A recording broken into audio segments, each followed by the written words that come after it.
Au cœur du territoire de la CPTS Provence Santé à Gréasque se trouve un cocon, un repère pour les familles, avec une attention particulière aux femmes, où les maîtres mots sont prévention, santé, solidarité. Pour favoriser les échanges, profiter de l'expérience de chacun et participer à l'amélioration de l'accès aux soins sur le territoire, les créateurs de ce cocon de douceur vous expliquent son histoire. Moi, je suis médecin généraliste. Jeanne, elle a un grand background dans la santé publique. Puis, dans cette fameuse période que tu décrivais là, de postpartum et de remise en question personnelle, à un moment donné, a germé dans notre cuisine l'idée de tiens, et si on faisait un truc ensemble en fait, parce que finalement, on regarde dans la même direction, donc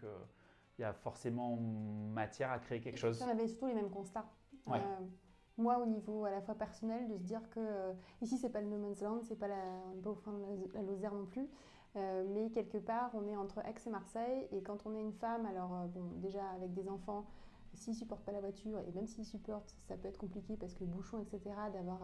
accès à des endroits où on puisse avoir de l'information, d'être sensibilisé, ou des ateliers, des choses un peu sympas pour s'informer en tant que femme. Toutes les semaines, j'ai dans ma consultation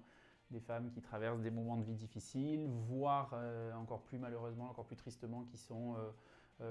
harcelées ou qui sont victimes de violences, que ce soit physique, psychologique ou autre, ou alors aussi malheureusement qui subissent des dépressions dans la période de postpartum, et pas que, parce qu'il y a plein d'autres moments clés dans la vie des femmes qui sont parfois compliqués à gérer. Et c'est vrai que le cabinet du médecin généraliste, c'est l'endroit pour aller, c'est un lieu de vie et c'est l'endroit pour aller déverser un petit peu tout ça.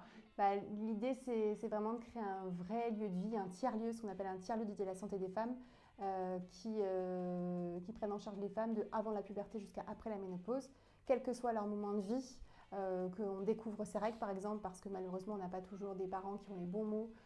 pour nous aider à traverser cette étape qui est comme une étape clé. Qu'on devienne maman, peut-être seule, maman solo, qu'on devienne veuve, tout d'un coup on soit face à la ménopause, et parfois malheureusement dans notre société on ne parle pas souvent de la ménopause, hein. On est souvent confronté quand ça nous arrive, mais avant on n'est pas du tout sensibilisé. Donc l'idée c'est vraiment de créer un vrai lieu de vie où on parle de la santé au sens global, à la fois le côté curatif avec des professionnels de santé, mais aussi le côté préventif, avec vraiment plein d'ateliers pour sensibiliser les femmes sur tout ce qui pourrait leur arriver, et puis aussi pour qu'elles se sentent moins seules, pour qu'elles aient un vrai espace d'échange. Ici, on reçoit des patients et des non-patients aussi. Et c'est ça la beauté de la chose, c'est que voilà, c'est un vrai lieu de vie, on a une bibliothèque partagée, on a des ateliers, on a des petits déjeuners qu'on organise régulièrement, et l'idée c'est le partage, c'est l'échange, c'est l'entraide, parce qu'on a créé vraiment un vrai réseau d'entraide entre femmes. C'est un tiers-lieu dédié à la santé de la femme qui allie prévention, santé et solidarité en fait au même endroit.